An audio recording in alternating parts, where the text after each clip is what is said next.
हरे श्री गुरुपवनपुरपते पाहि मां पाहि दशकं 95 முதல் ஸ்லோகம்.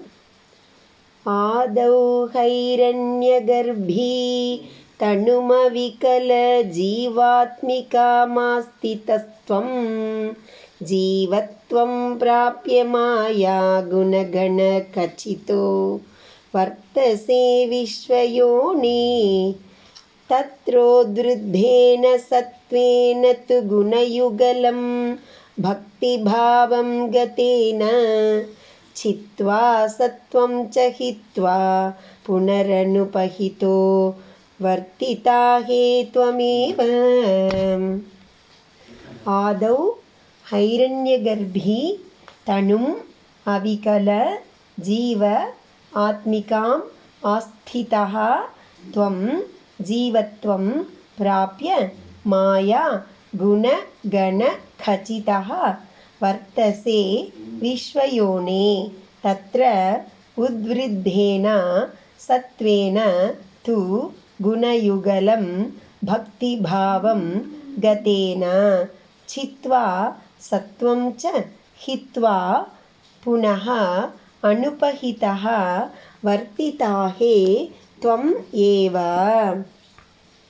விஸ்வயோனே, பிரபஞ்சத்தின் தோற்றுவாயாக உள்ளவனே, துவம் நீ, ஆதவ் படைப்பின் ஆரம்ப காலத்தில், அவிகல ஜீவ ஆத்மிகாம் எல்லா ஜீவராசிகளுடையவும் மொத்தமான வடிவாகிய ஹைரண்யகர்பீம் தனும் ஹிரண்யகர்ப்ப திருமேனியை ஆஸ்திதா கைக்கொண்டு ஜீவத்வம் பிராப்பிய தனிப்பட்ட ஜீவனாகிய தன்மையை அடைந்து மாயா மாயையின் குணகண குணங்களுடன் கச்சிதா சேர்ந்தவனாய் வர்த்தசே இருக்கிறாய்.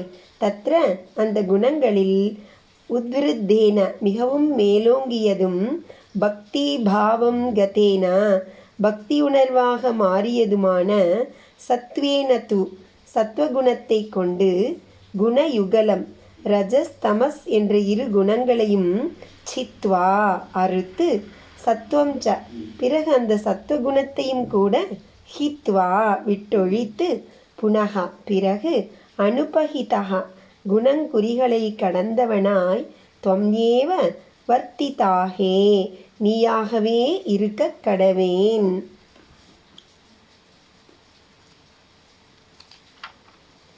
உலகின் தோன்றுமிடமாய் விளங்குபவரே, சிருஷ்டி ஆரம்பத்தில் நீர் ஹிரண்யகர்ப்ப ரூபமான உடலை ஏற்று சமஷ்டி ஜீவாத்மமாகும் பிறகு வியஷ்டி ஜீவாத்மகத்தன்மையை அடைந்து மாயாகுண கணங்களுடன் கூடி விளங்குகிறீர். அவ்வுருவில் அடங்கிய ஜீவனான நான் பக்தி ரூபமாக விருத்தி அடைந்த சத்வகுணத்தால் மற்ற இரண்டு குணங்களையும் வெட்டி வீழ்த்தி பிறகு அந்த சத்வகுணத்தையும் கடந்து குணங்களால் மறைக்கப்படாமல் உமது வடிவாகவே விளங்கப் போகிறேன்.